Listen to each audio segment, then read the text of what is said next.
The grand courtyard of the estate glowed with golden light from the lanterns strung high in the trees. The evening air was thick with the perfume of gardenias and the hum of laughter drifting from the charity gala inside.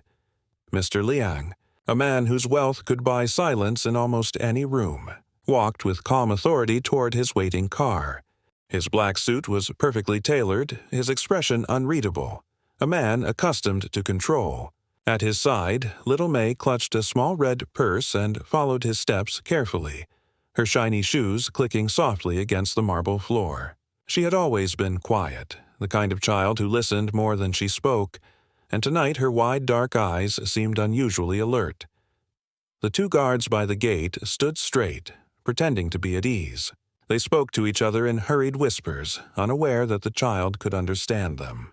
May tilted her head slightly, catching fragments of their conversation. "The car's ready. Wait until he's inside, then signal." Her small heart thudded painfully in her chest. She glanced at her father, who was distracted, greeting the last few guests with polite smiles.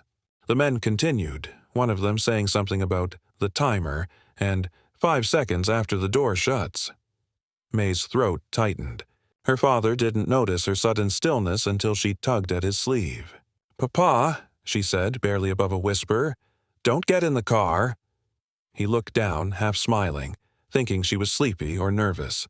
"What is it, May? We're going home."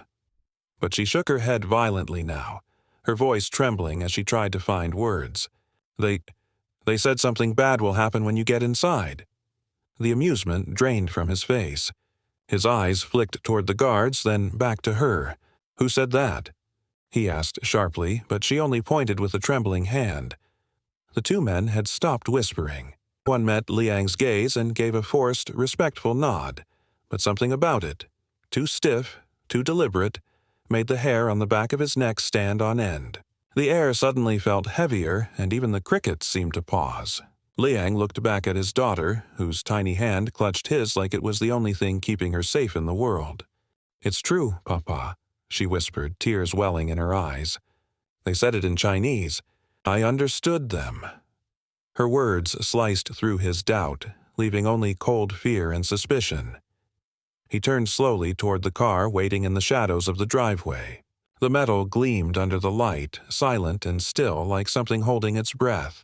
For the first time that evening, Mr. Liang felt the unmistakable sense that death was close, quiet, patient, and watching. Liang's pulse quickened as he stared at the glossy black car, its surface reflecting the trembling lantern light. Every instinct told him to walk away, but logic kept him frozen. The guards were now walking toward him with forced smiles, their movements too rehearsed, too smooth. "Sir," one of them said in a low, even tone, "allow us to open the door for you. The driver is waiting." His voice carried a strange edge, calm on the surface but with a tension that made Liang's stomach tighten. May's hand tugged harder on his sleeve. "Papa, please don't," she whispered, her voice cracking. He glanced at her and saw sheer terror in her eyes, the kind that no child could fake. The car door opened with a quiet click. A man stepped out of the driver's seat to bow respectfully. He wasn't the usual driver, Chen. This man was younger, his suit slightly ill-fitted, his eyes avoiding Liang's gaze. Something about him was wrong. "Where is Chen?" Liang demanded, his voice sharp as glass. The driver hesitated, blinking rapidly before answering. He's unwell, sir. They called me at the last minute." May pressed herself against her father's leg, whispering almost inaudibly, He's lying. Her words sent a cold rush through Liang's veins. The air seemed to close in. Every sound, from the crickets to the distant laughter from the ballroom, faded into an eerie silence. Liang's eyes darted downward, scanning the ground. That was when he noticed it. A faint, almost invisible red wire coiling beneath the car, running from the undercarriage toward the rear bumper. For a second, he couldn't breathe.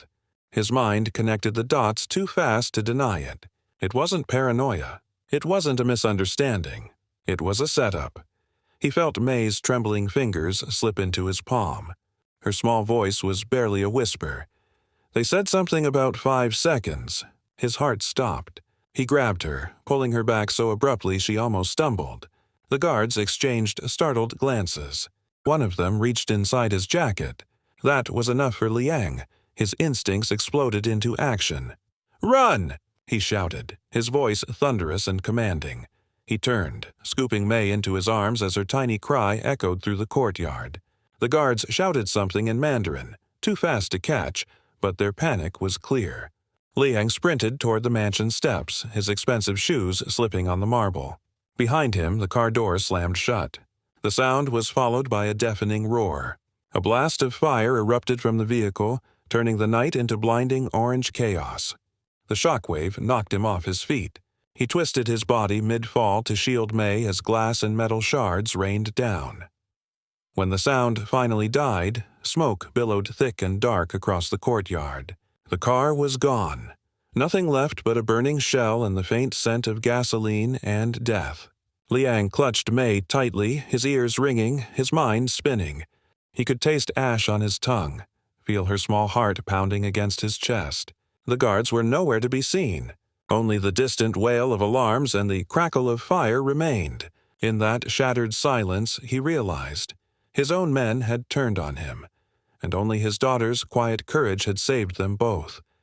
Flames licked at the night sky, painting the once elegant courtyard in shades of orange and black. Sirens wailed in the distance as security personnel rushed out of the mansion, shouting orders, their faces pale with shock. Mr. Liang staggered to his feet, still clutching May against his chest. His suit was torn, his hands scraped and bleeding, but all he could think about was her. She was shaking, her cheeks streaked with soot and tears. Yet her eyes were still wide open, watchful, alert, as if her small body hadn't yet realized it was safe. He lowered her gently onto the steps and brushed the ashes from her hair. "You're okay. You're okay, my love," he whispered, though his own voice trembled. She reached for his hand, gripping it tightly. "I told you, Papa," she said softly, her words trembling. "They said not to let you in." Liang felt his throat tighten. The smoke burned his eyes, but it wasn't just from the fire. "You saved me," he murmured, his voice breaking. "You saved both of us." He pulled her close, pressing her against his chest as the guards from inside surrounded them, scanning the area for threats. The head of security rushed up, shouting into his radio. "The outer gates are open." The guards, 2 of them, gone. Liang's jaw clenched. His eyes shifted to the burning wreckage, fury beginning to simmer beneath the shock. Whoever orchestrated this had planned it down to the second. His own trusted men turned into assassins. Betrayal burned hotter than the fire. He stared into the smoke, his mind already racing through names, faces, motives. But then May's small voice pulled him back. "Papa, will they come back?" she asked, her tone so innocent, so fragile it broke something inside him. He knelt before her, his expression hardening with resolve. "Not while I'm alive," he said quietly, almost to himself. He took her hand again, leading her toward the mansion, away from the inferno that had nearly become their grave. As they entered the grand hallway, the glittering chandeliers above flickered from the shockwave. Liang turned one last time to look out the door, the smoke still rising, the air thick with the smell of betrayal. His grip on May's hand tightened.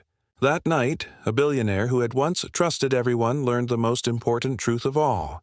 Sometimes salvation doesn't come from power or protection, but from a child's whisper in the dark,